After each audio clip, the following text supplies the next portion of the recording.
Assalamualaikum class, this is Mohammad Hashim Zia and you are watching Mathflix by Hashim Zia।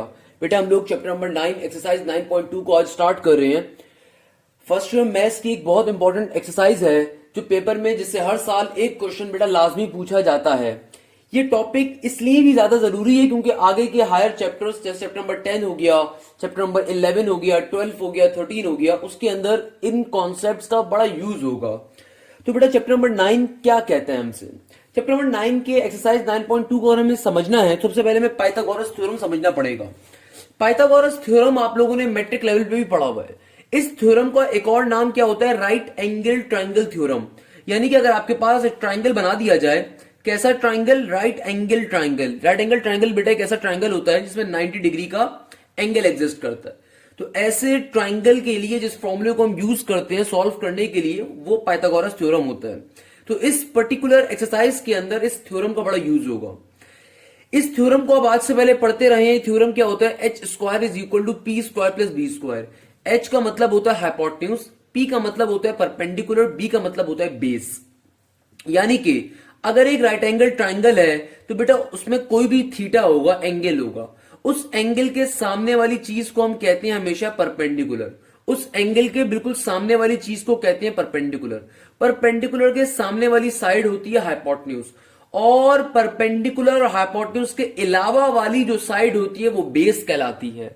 तो आपको Pythagoras theorem मालूम होना चाहिए बेटा। जब हमने पाइथागोरस थ्योरम पढ़ लिया तो अब हमें कुछ पाइथागोरस या ट्रिगोनोमेट्रिक आइडेंटिटीज मालूम होनी चाहिए। फॉर एग्जाम्पल साइन थीटा का पाइथागोरस के ऊपर फॉर्मूला क्या होता है, कॉस थीटा का पाइथागोरस पे फॉर्मूला क्या होता है, टेंजेंट थीटा का क्या होता है।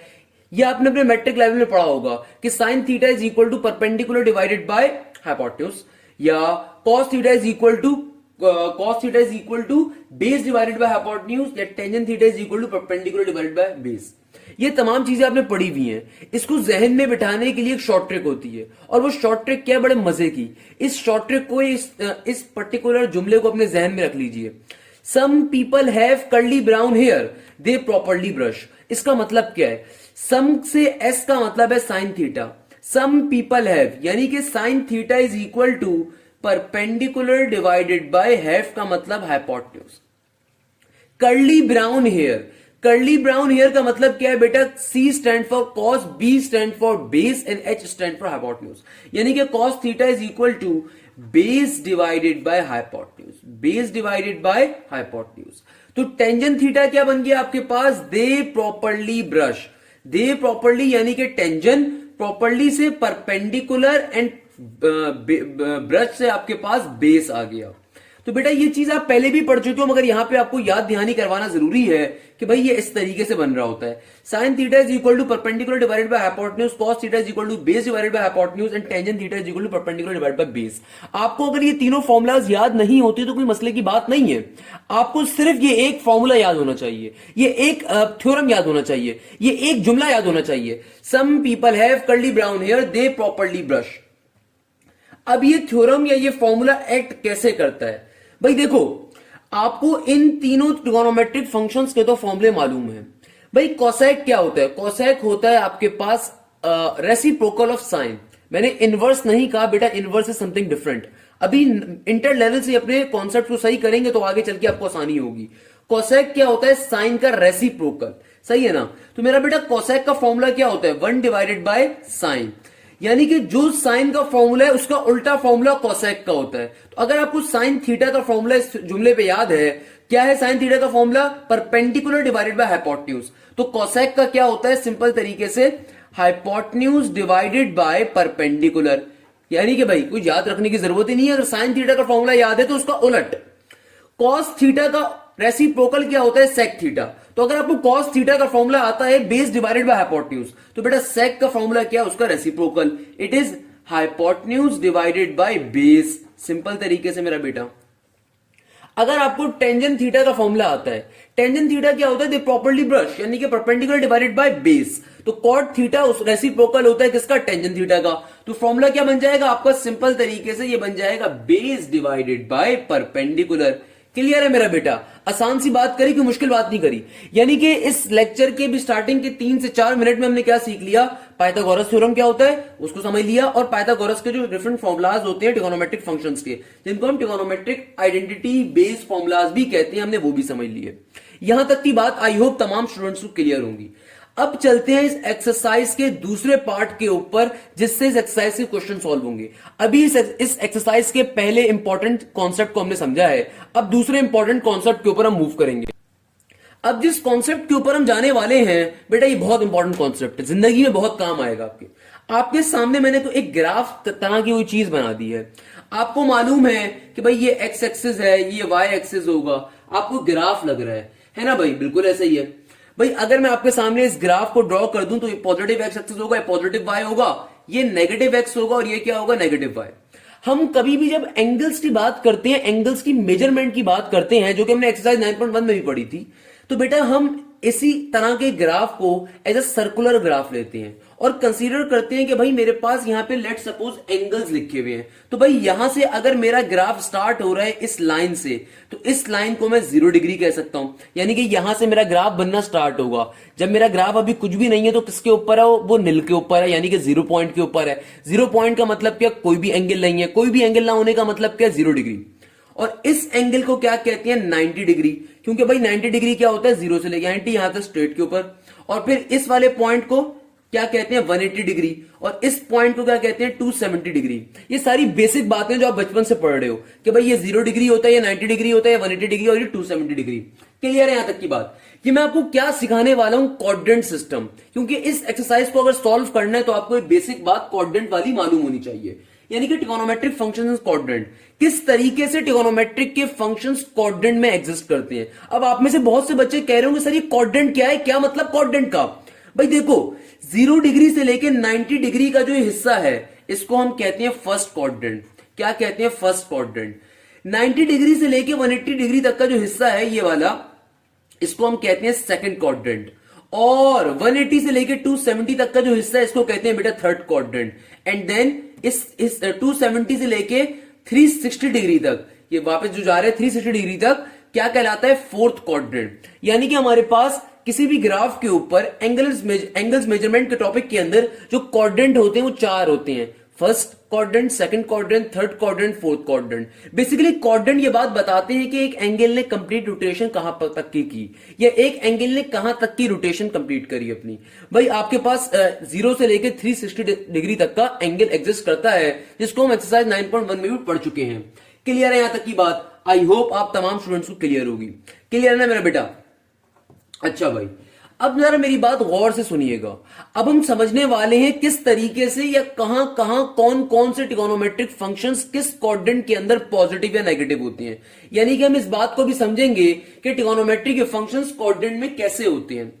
भाई बहुत से टीचर्स इस टॉपिक को मुश्किल करके पढ़ाती हैं, मैं बिल्कुल मुश्किल करके आपको नहीं पढ़ाऊंगा। मैं आपको एक शॉर्ट ट्रिक सिखा दूंगा, आपको आसानी रहेगी। मेरा बेटा अगर आप ट्रिगोनोमेट्रिक फंक्शंस इन क्वाड्रेंट को सीखना चाहते हैं तो आपको मेरी छोटी सी ट्रिक मालूम होनी चाहिए। मैं आपके सामने एक जुमला लिखूंगा, ये जुमला बहुत फेमस हो जाएगा आपके जहनों में। All silly Tom's and cats. क्या कहा? All silly Tom's cats. All silly Tom's and cats या ऑल सिली टॉम्स कैट कह लीजिए। ये जुमला जो है ना बेटा, ये आपको रट जाना चाहिए, ये बड़े मजे की चीज है। ऑल पहली चीज आ रही है, ऑल क्या है, ये टोटल 4 चीजें मैंने लिखी हैं। ऑल सिली टॉम कैट्स। ऑल क्या रिप्रेजेंट कर रहा है, फर्स्ट क्वाड्रेंट। ऑल क्या रिप्रेजेंट कर रहा है, फर्स्ट क्वाड्रेंट। यानी कि फर्स्ट क्वाड्रेंट के अंदर तमाम के तमाम ट्रिगोनोमेट्रिक फंक्शंस पॉजिटिव होती हैं। यानी कि आपके पास कोई भी ट्रिगोनोमेट्रिक फंक्शन हो, sine, cosine, sec, cot, cos, tangent, you can name it anyone, कि आपके पास कोई भी ट्रिगोनोमेट्रिक फंक्शन हो, अगर उसकी एंगुलर वैल्यू 0 से लेके 90 डिग्री के दरमियान लाई करती होगी, वो हमेशा पॉजिटिव का आंसर आपको देगा। Believe me. क्लियर है मेरा बेटा? आगे चलते हैं। इस जुमले के अंदर दूसरी चीज क्या आ रही है, सिली। सिली कौन सा वर्ड आ रहा है, पहला, दूसरा। कौन सा वर्ड आ रहा है, दूसरा। यानी कि सिली रिप्रेजेंट कर रहा है सेकंड क्वाड्रेंट को। सिली का जो एस है ना, वो रिप्रेजेंट कर रहा है साइन को। सिली का जो एस है वो रिप्रेजेंट कर रहा है साइन को। यानी कि सेकंड क्वाड्रेंट में, सिर्फ साइन और उसका रेसिप्रोकल कोसेक पॉजिटिव होती हैं। क्या कहा? सेकंड क्वाड्रेंट के अंदर सिर्फ साइन और उसका रेसिप्रोकल कोसेक पॉजिटिव होते हैं, बाकी सब नेगेटिव होती हैं। फॉर एग्जाम्पल टेंजन हो, आपके पास सेक हो, आपके पास कॉट हो, आपके पास कॉस हो, वो तमाम के तमाम ट्रिगोनोमेट्रिक फंक्शन सेकंड क्वाड्रेंट में हमेशा नेगेटिव वैल्यू देंगे, वाइल साइन और कोसेक क्या देते हैं? हमेशा पॉजिटिव वैल्यू देते हैं। इस जुमले का तीसरा पार्ट क्या है? टॉम। टॉम का टी रिप्रेजेंट कर रहा है टेंजन को, यानी कि थर्ड क्वाड्रेंट में टेंजन हमेशा क्या होगा? पॉजिटिव होगा। जब टेंजन की बात आएगी तो उसका रेसिप्रोकल क्या होता है? कॉट। तो ऑब्वियसली सी बात है मेरा बेटा, वो भी पॉजिटिव होगा, यानी कि थर्ड क्वाड्रेंट के ऊपर सिर्फ टेंजेंट और उसका रेसिप्रोकेटेड पार्ट पॉजिटिव होते हैं, बाकी सब नेगेटिव होंगे। और finally comes the fourth quadrant. Fourth quadrant में क्या होता है मेरा बेटा? फोर्थ क्वाड्रेंट, चौथा लफ्ज इस जुमले का क्या है? कैट्स। कैट्स का सी रिप्रेजेंट कर रहा है किसको? कॉस को, यानी कि फोर्थ क्वाड्रेंट में सिर्फ कॉस और उसका रेसिप्रोकेटेड पार्ट सेक पॉजिटिव होते हैं, बाकी सब नेगेटिव होती हैं। अगर आपको ये बात बड़ी आसान लगी जो मैंने भी डिफाइन करी है, बेटा ये बिलियन डॉलर्स की बात है, ना सिर्फ ये जुमला, ये मजे की चीज जो अभी हमने समझी है क्वाड्रेंट वाली, ये तुम्हारे फर्स्ट ईयर लेवल पे आएगी, बल्कि बेटा कल को जब यूनिवर्सिटी लेवल का टेस्ट दे रहे होगे या फिर इनफैक्ट यूनिवर्सिटी लेवल के अंदर भी ये जुमला बड़ा काम आने वाला है। तो इस जुमले को, इस शॉर्ट ट्रिक को अपने जहन में बिठा लो।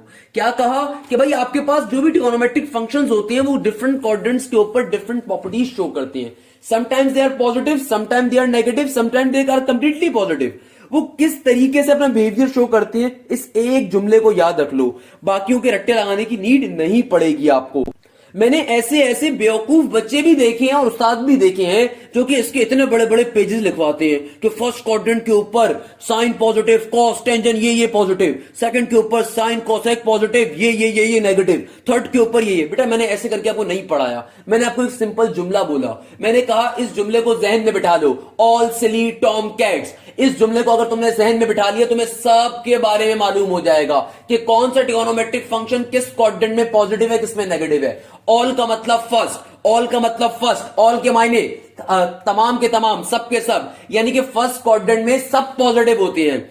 सिली के मायने साइन, या साइन का और रेसिप्रोकल क्या होता है मेरा बेटा? कोसेक। तो सिली सेकंड वर्ड है, इसका मतलब सेकंड क्वाड्रेंट के अंदर सिर्फ साइन और कोसेक पॉजिटिव होंगे, बाकी सब नेगेटिव होंगे।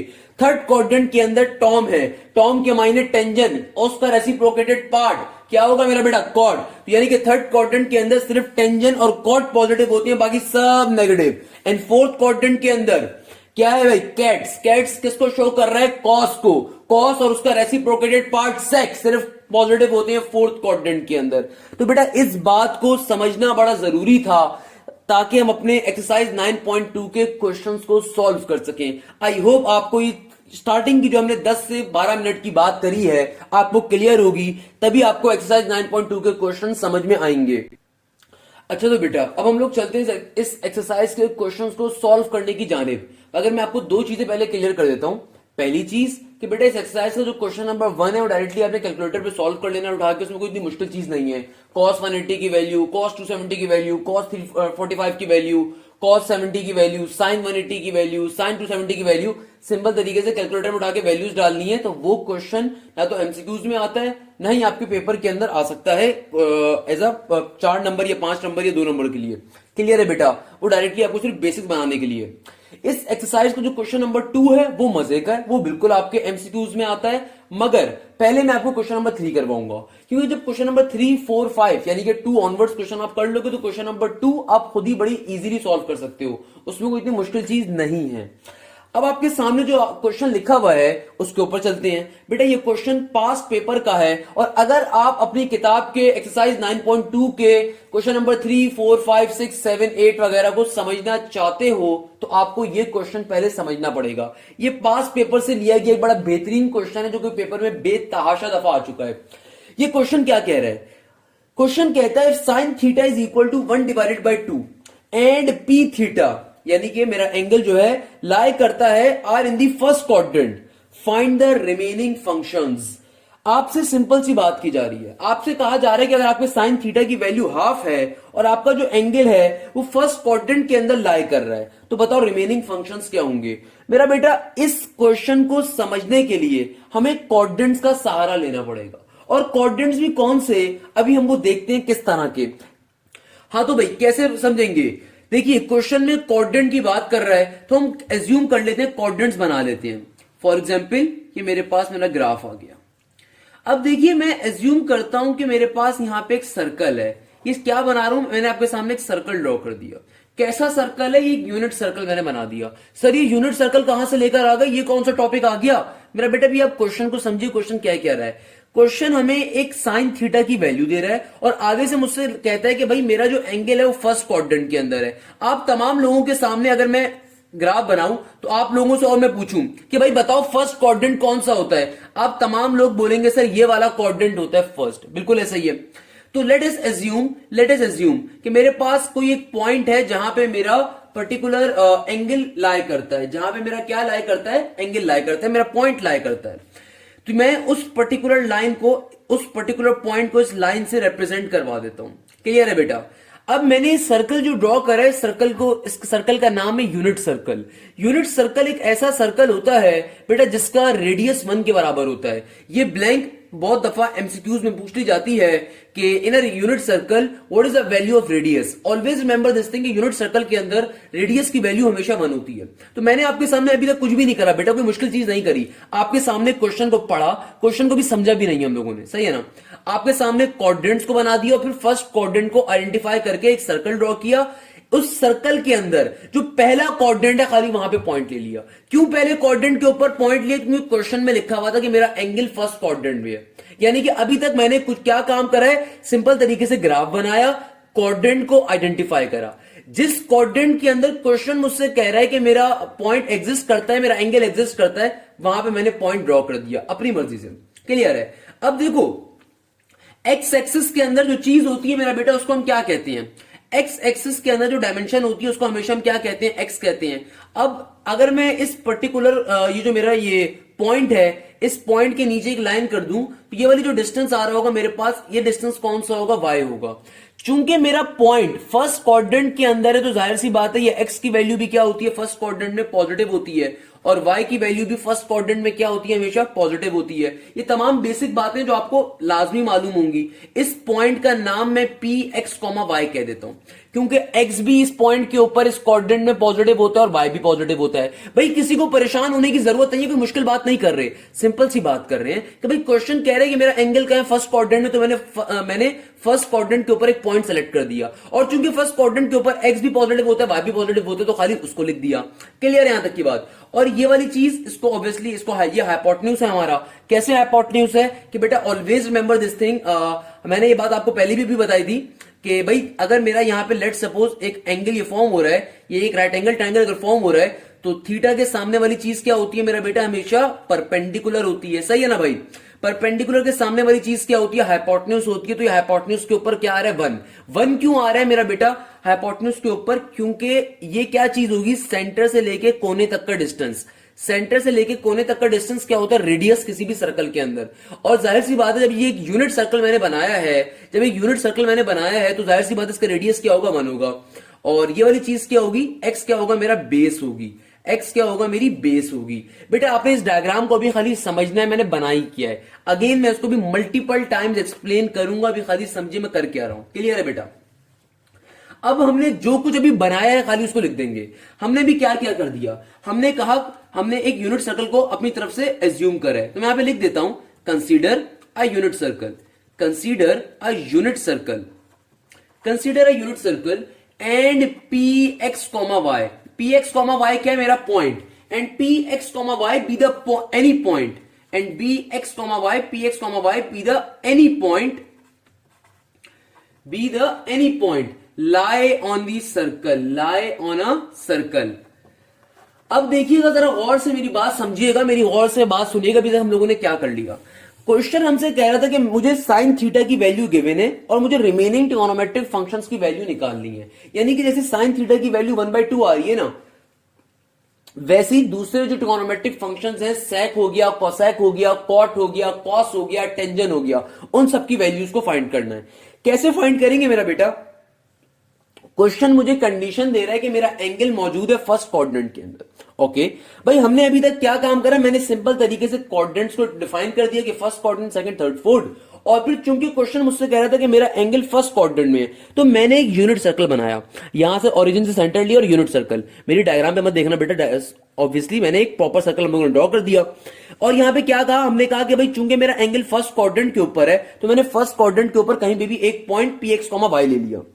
अब इसका फायदा क्या हुआ, इसका फायदा ये हुआ कि भाई मैंने कहा कि ये जो पॉइंट मैंने लिया है, यहां से नीचे की जाने जो डिस्टेंस आ रहा है उसको y होगा, जाहिर सी बात है, y एक्सिस के ऊपर है, वर्टिकल है, और जो हॉरिजॉन्टल डिस्टेंस है वो क्या होगा, x होगा। तो इस नीचे वाली चीज को x कह दिया, इस वाली चीज को y कह दिया। अब जब मैंने गौर किया तो भाई ये तो एक ट्राइंगल बन रहा है, और अगर ट्राइंगल बन रहा है तो वी कैन एज्यूम कि it is a right angle triangle. तो राइट एंगल ट्राइंगल के अंदर मेरा बेटा क्या होता है, थीटा के सामने वाली चीज परपेंडिकुलर होती है, सही है ना भाई, और नीचे वाली चीज क्या होती है, बेस, यानी कि x की वैल्यू क्या, बेस क्या होगी x, परपेंडिकुलर क्या होगा y, और ये वाली चीज क्या कहलाएगी, हाइपोटेन्यूज। इसकी वैल्यू क्या होगी, 1। क्यों 1 होगी, क्योंकि बेटा ये सेंटर से अगर सर्कल बना है तो सेंटर से लेके यहां तक का डिस्टेंस क्या है, हमने इस सर्कल को क्या कहा है, यूनिट सर्कल। यूनिट सर्कल एक ऐसा सर्कल होता है जिसके अंदर रेडियस की वैल्यू क्या होती है, 1 होती है। तो ऑब्वियसली सी बात है, मेरा रेडियस क्या होगा, मेरा 1 रेडियस होगा। क्लियर है यहां तक की बात, जो कि हाइपोटेन्यूज की वैल्यू भी होगी। यहां तक मैंने आपको डिफाइन कर दिया। अब तक हमने जो बनाया, जो समझा, वो एग्जामिनर को भी बता दिया। बेटा ये बताना बहुत जरूरी है, क्योंकि इंटर लेवल के ऊपर स्टेप्स के मार्क्स होते हैं। हो सकता है आपको कोई दोस्त कॉलेज वाले जब आपकी कॉपी देखे, जब आप मुझसे पढ़ के जाओ, या आपको कोई टीचर आपकी कॉपी देखे, आपके कोचिंग का मशहूर जमाना, और आपसे कहे कि भाई ये थ्योरी को लिखी हुई है, और वो आपसे बोलेगा कि मैथ्स में थ्योरी तो नहीं लिखते होते, तो बेटा ऐसे फजूल आदमी की या ऐसे फजूल दोस्त की बात नहीं सुननी है आपने। उसके पीछे रीजन ये है कि मेरा बेटा इंटर के अंदर थ्योरी लिखने के नंबर होते हैं भाई, खुद फॉर गॉड सेक। आपको सिर्फ मैथ्स के पेपर में मैथ्स करके नहीं आनी होती, क्योंकि अगर पेपर एग्जामिनर चेक करता है तो जब उसके सामने पेपर आता है तो वो एज्यूम करता है कि बच्चा उसे एटलीस्ट बताए तो सही कि उसने किया क्या है। तो भाई मैंने अगर सिर्फ डायग्राम बना दी और मैंने साथ में वर्डिंग नहीं लिखी जो डिफाइन कर रही हूँ कि डायग्राम क्या शो कर रही है, तो एग्जामिनर को कैसे पता चलेगा कि भाई ये डायग्राम किस चीज की है। तो हमें ये काम करना पड़ता है मेरा बेटा। क्लियर है, अब चलते हैं आगे। अब देखो क्वेश्चन में साइन थीटा की वैल्यू हमें गिवन है। क्या गिवन है, साइन थीटा की वैल्यू, जल्दी से उसको लिख लो भाई। क्वेश्चन में साइन थीटा की वैल्यू गिवन है 1/2। बेटा अगर तुमने मेरा एक क्वेश्चन भी समझ लिया, इस एक्सरसाइज के तमाम क्वेश्चन आपको इजीली समझ में आ जाएंगे, अगर आपने सिर्फ ये एक क्वेश्चन तरीके से समझ लिया। आपने कुछ भी नहीं करना है इन क्वेश्चंस के अंदर, सबसे पहले डायग्राम बना दी, डायग्राम बना के छोटी सी बड़ी लिख दी। हर क्वेश्चन में ये ऐसे ही बनाई जाएगी, ऐसे ही लिखी जाएगी। हाँ, डायग्राम चेंज होगी क्वाड्रेंट टू क्वाड्रेंट। अगर सेकंड क्वाड्रेंट में एंगल होगा तो ऑब्वियसली यहां बनेगी, अगर थर्ड क्वाड्रेंट में एंगल होगा तो यहां बनेगी, अगर फोर्थ क्वाड्रेंट में एंगल होगा तो यहां बनेगी। सेम गोस फॉर हियर कि फिर जब क्वाड्रेंट चेंज हो जाएंगे तो फिर एक्स और वाई की वैल्यूज भी चेंज हो रही होंगी। पॉजिटिव एक्स और पॉजिटिव वाई है यहाँ पे। अगर सेकंड क्वाड्रेंट होगा तो नेगेटिव एक्स पॉजिटिव वाई होगा, थर्ड क्वाड्रेंट में नेगेटिव एक्स नेगेटिव वाई होता है, फोर्थ क्वाड्रेंट में पॉजिटिव एक्स नेगेटिव वाई होगा। यानी कि डायग्राम तो ऑब्वियसली इससे मिलती जुलती बन रही होंगी। यानी कि अगर आपने एक क्वेश्चन समझ लिया तो आपको सारे क्वेश्चंस का कॉन्सेप्ट समझ में आ जाएगा। और ये क्वेश्चंस बहुत इंपॉर्टेंट है, हर साल पेपर में पूछे जाते हैं बेटा, तो इसकी इंपॉर्टेंस का अंदाजा लगा लो। क्लियर है, आपने कुछ भी नहीं किया, डायग्राम बना ली और अभी ये इसको डिफाइन कर दिया डायग्राम को। अब आपको क्वेश्चन में जो ट्रिगोनोमेट्रिक फंक्शन गिवन है, खाली आपने उसको लिख दिया। क्या गिवन है, sine theta is equal to half. और हमें मालूम है कि साइन थीटा का फॉर्मूला क्या होता है। साइन थीटा का फॉर्मूला क्या होता है, सम पीपल है परपेंडिकुलर डिवाइडेड बाय, क्या होता है मेरा बेटा, perpendicular divided by hypotenuse. Clear है मेरा बच्चा। यानी कि सिंपल तरीके से मेरे पास एक स्टेटमेंट आ गई। क्या स्टेटमेंट आ गई कि भाई देखो ये 1/2 एज इट इज का एज इट इज। क्वेश्चन में परपेंडिकुलर की हमने डायग्राम से क्या वैल्यू निकाली, परपेंडिकुलर y है। हर क्वेश्चन में परपेंडिकुलर y होगा, हर क्वेश्चन में आपकी बेस x होगी, हर क्वेश्चन में आपका हाइपोटेन्यूज 1 होगा। Always remember this thing, perpendicular हमेशा आपका y होगा, बेस आपकी हमेशा x ही होगी, और हाइपोटेन्यूज हमेशा आपका 1 भी होगा। या पॉजिटिव नेगेटिव तो ऑब्वियसली क्वाड्रेंट के हिसाब से चेंज हो सकते हैं, बाकी सब सेम रहेगा। क्लियर है मेरा बेटा यहां तक की बात। अब देखो परपेंडिकुलर की वैल्यू आपको क्या गिवन है, y, परपेंडिकुलर की जगह पे y लिख दिया। हाइपोटेन्यूज की वैल्यू क्या है मेरा बेटा, 1, तो 1 का 1 आ गया। तो यहां से मेरे पास y की वैल्यू आ गई 1/2। क्या आ गई मेरे पास, y की वैल्यू आ गई। क्लियर है मेरा बेटा। अब देखो अगर मुझे बाकी ट्रिगोनोमेट्रिक फंक्शंस की वैल्यू चाहिए तो ऑब्वियसली मुझे x की वैल्यू भी चाहिए होगी। अब हम क्या करें, हम फंस गए, परेशान हो गए। फिर हमें याद आया कि जहां दुनिया में कहीं राइट एंगल ट्राइंगल बनता है, वहां पाइथागोरस साहब को जो नोबेल प्राइज मिला था इसीलिए मिला था कि उनका थ्योरम था एक। क्या थ्योरम था पाइथागोरस साहब का, पाइथागोरस थ्योरम था। तो हम यहां पे लिख देंगे भाई, एज वी नो डेट। और क्या हमें मालूम है, पाइथागोरस साहब की अजीम काविश मैथ्स के लिए कि भाई देखो अगर तुम्हें कभी भी परेशानी हो राइट एंगल ट्रायंगल के अंदर तो मेरा थ्योरम यूज कर लेना भाई। पाइथागोरस साहब का। क्या थ्योरम है? H square is equal to P square plus B square. Question के अंदर देखो अब जो डायग्राम ने बनाई है इसमें हाइपोटेन्यूज की वैल्यू क्या है मेरा बेटा 1, तो एच की जगह पे क्या आ जाएगा? सिंपली 1 का स्क्वायर। सही है भाई। परपेंडिकुलर क्या है मेरा बेटा? परपेंडिकुलर देखो भाई, परपेंडिकुलर क्या है? y, और y की वैल्यू अभी हम लोगों ने फाइंड भी कर ली। चलो अभी y की वैल्यू नहीं डालते, रहने देते हैं। तो परपेंडिकुलर क्या है? Simply y square. बेस क्या है मेरा बेटा? बेस आपका x है तो x का स्क्वायर। क्लियर है भाई। अब अगर मुझे यहां से x की वैल्यू चाहिए तो y के अंदर y की वैल्यू पुट करवा दूंगा, तो क्या बन जाएगा मेरा बेटा? y की वैल्यू क्या निकाली अभी? 1 डिवाइडेड बाई 2, भाई स्क्वायर का स्क्वायर एज इट इज और x का स्क्वायर एज इट इज। देखो भाई ये ब्रैकेट को ओपन करूंगा तो क्या हो जाएगा? 1 डिवाइडेड बाय 4 हो जाएगा प्लस का एक्स स्क्वायर। क्लियर है भाई। हमें तो x की वैल्यू चाहिए तो 1 डिवाइडेड बाय 4 को दूसरे सेंड कर देंगे, तो क्या बन जाएगा? 1 माइनस का 1 divided by 4 equal to X square. यहां पे अगर हम लोग इसको फर्दर सॉल्व करवाएं तो उसका एलसीएम ले लेते हैं बेटा। एलसीएम लूंगा तो क्या बन जाएगा? 4 1 जा 4 और 4 में से 1 निकाला 3 इक्वल टू एक्स स्क्वायर। आप कैलकुलेटर पे कर लीजिएगा मसले की बात। क्लियर है भाई। आपके पास यानी कि एक्स स्क्वायर की दो वैल्यूज आ गई। एक्स स्क्वायर की चलो वैल्यू आ गई क्या? 3 divided by 4।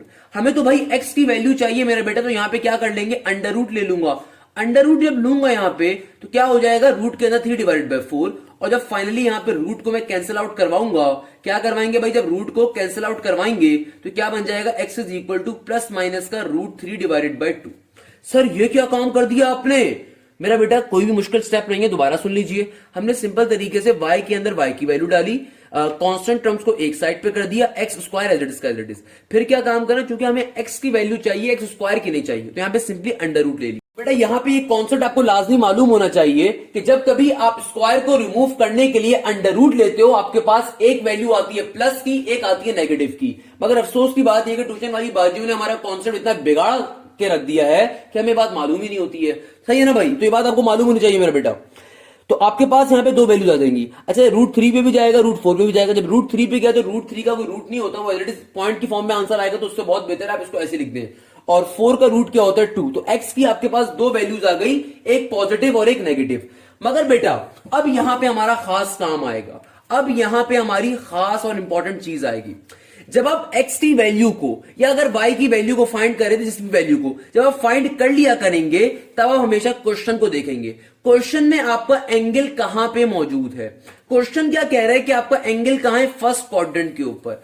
According to the question theta is in first quadrant, और फर्स्ट क्वाड्रेंट के अंदर तमाम ट्रिगोनोमेट्रिक फंक्शंस पॉजिटिव होते हैं, यानी कि x भी पॉजिटिव कंसीडर किया जाता है और y भी पॉजिटिव होता है। भाई फर्स्ट क्वाड्रेंट के अंदर तम x और y क्या होते हैं? पॉजिटिव होते हैं ना, इस वाले इसके अंदर क्वाड्रेंट के अंदर। यानी कि आप सिर्फ x की पॉजिटिव वैल्यू को कंसीडर करोगे, तो यहां पे लिख दोगे taking positive value, taking positive value, यानी कि x की वैल्यू क्या आ जाएगी? खाली पॉजिटिव का root 3 divided by 2। For example अगर आप में से कोई बच्चा कंफ्यूज हो रहा है, फॉर एग्जाम्पल अगर बेटा क्वेश्चन में लिखा हुआ होता कि आपका थीटा सेकंड क्वाड्रेंट के अंदर है, तब आप x की पर नेगेटिव वैल्यू कंसीडर करते। ये आगे के क्वेश्चंस में हम करेंगे, अभी बिल्कुल परेशान नहीं होना। क्लियर है मेरा बेटा? अब देखिएगा, अब हम क्या करेंगे? अब जब हमने x भी निकाल लिया, y भी निकाल लिया, अब हमारा काम हो गया। अब हमारा क्वेश्चन 90% सॉल्व हो गया। अब सिर्फ हलवे को खाना है। कैसे भाई? भाई देखो, अब आप तमाम ट्रिगोनोमेट्रिक फंक्शंस का फॉर्मूला लिख देंगे। भाई देखिएगा, साइन थीटा का क्या फॉर्मूला होता है? सम पीपल हैव, यानी कि परपेंडिकुलर डिवाइडेड बाय हाइपोटेन्यूज। क्या फॉर्मूला है? Some people have. और कॉस थीटा का फॉर्मूला क्या है? कॉस थीटा का फॉर्मूला है कर्ली ब्राउन हेयर। सही है ना भाई? टेंजेंट थीटा का फॉर्मूला क्या है? They properly brush. मेरी शॉर्ट ट्रिक पे सीखिएगा, आपको इजीली याद हो जाएगी। सही है ना भाई? Some people have, curly brown है, दे प्रॉपरली ब्रश। और कौन सी ट्रिगोनोमेट्रिक फंक्शन होगा? कोसेक। कोसेक का फॉर्मूला क्या होता है? साइन का उलट, साइन का रेसिप्रोकल, यानी कि h डिवाइडेड बाय p।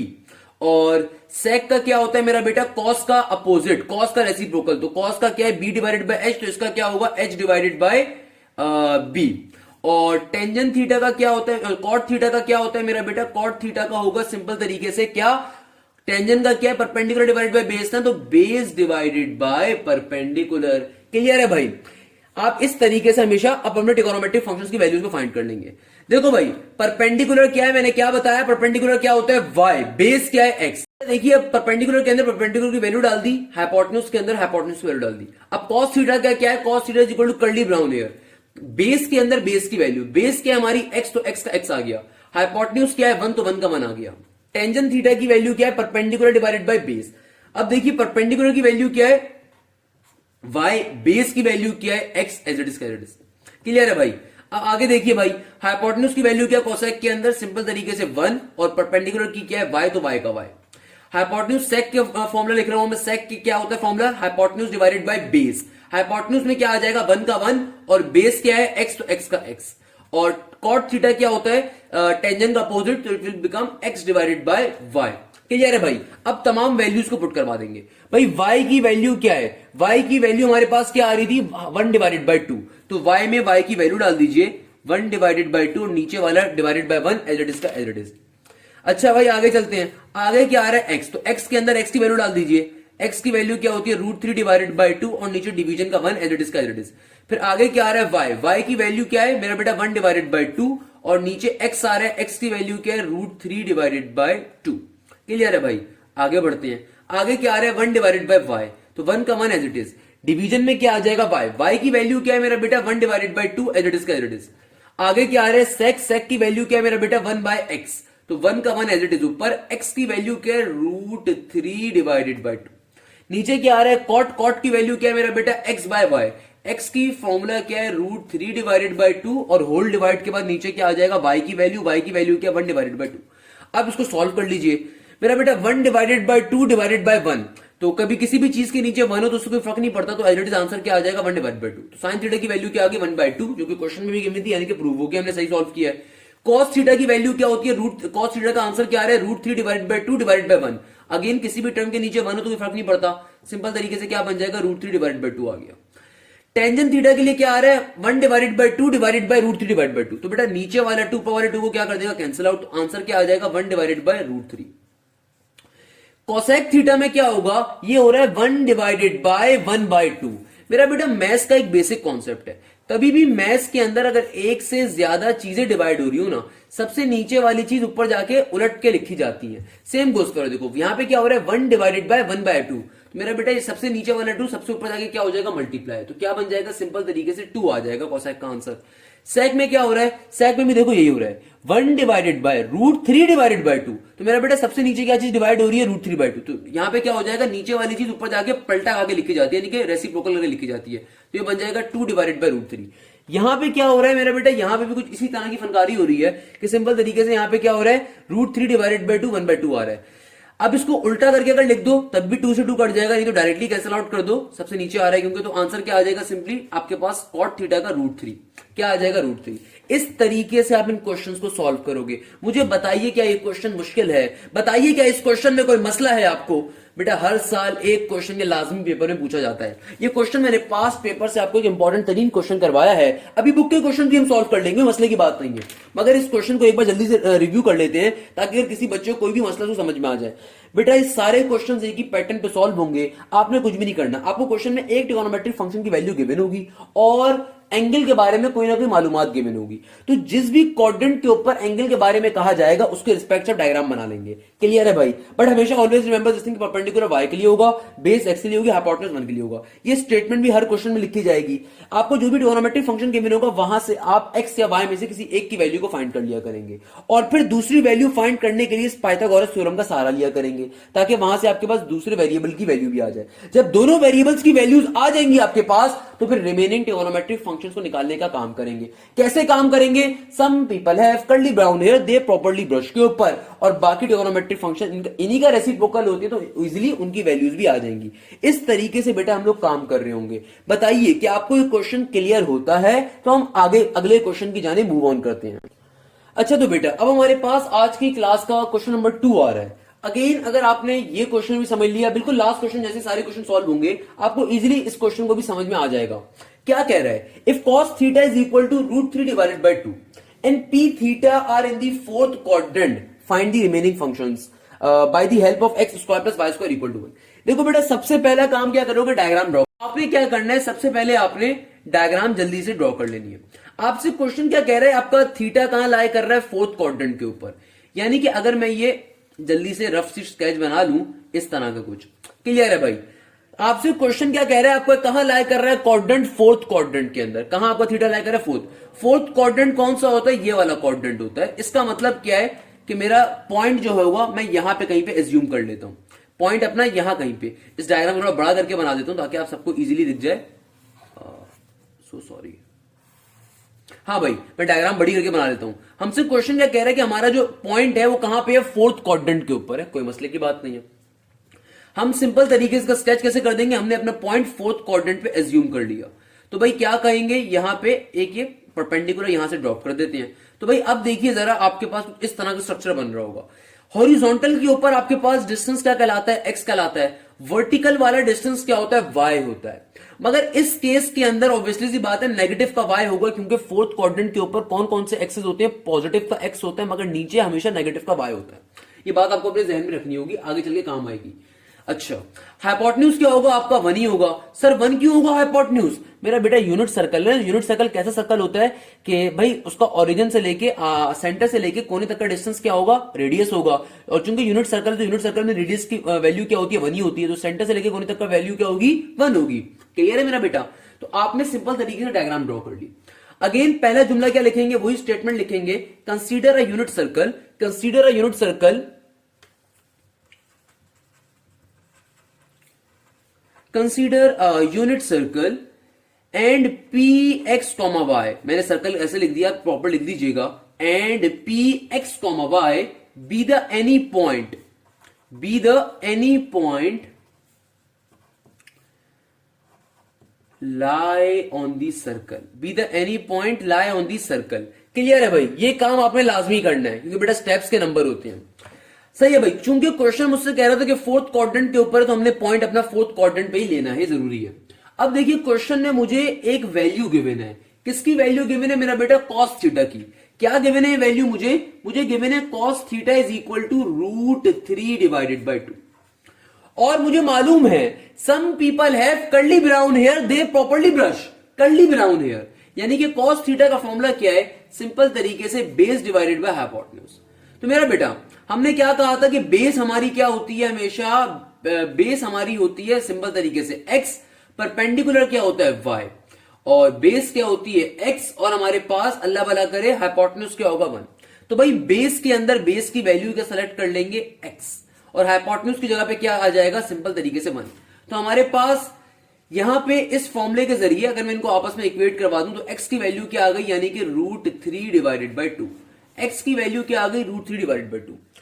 अच्छा, क्लियर है यहां तक की बात। अगेन चूंकि हमारा थीटा कहां पे है, फोर्थ क्वाड्रेंट के ऊपर, तो पॉजिटिव नेगेटिव वाली बात जो होगी वो भी हम देखेंगे किसके लिए, अपने वाई वगैरह के लिए, जो भी चीज होगी उसके रिस्पेक्ट से एज्यूम करेंगे। क्लियर है ना मेरे बेटा यहां तक की बात। तो अच्छा भाई क्या काम करें, अभी तक दोबारा रिपीट कर देता हूं, सिंपल तरीके से क्वेश्चन को समझो। क्वेश्चन समझने के बाद डायग्राम बनाई, डायग्राम कैसे बनाई, क्योंकि हमारा थीटा जो है फोर्थ क्वाड्रेंट के ऊपर है, और ये स्टेटमेंट लिख दी। हमें जो ट्रिगोनोमेट्रिक फंक्शन गिवन है उसको सिंपल तरीके से उसको इक्वेट करवा दिया उसके फॉर्मूले के ऊपर। तो हमारे पास बेस किसके बराबर है, x के, और हाइपोटेन्यूज 1 के, तो यहां से मेरे पास x की वैल्यू क्या आ गई, √3 डिवाइड बाई 2। अब y की वैल्यू कैसे फाइंड करेंगे, जब x की वैल्यू आ गई तो मेरा बेटा सिंपल तरीके से पाइथागोरस थ्योरम पे जाएंगे। पाइथागोरस थ्योरम कैसे जाएंगे, लिख देंगे भैया एज वी नो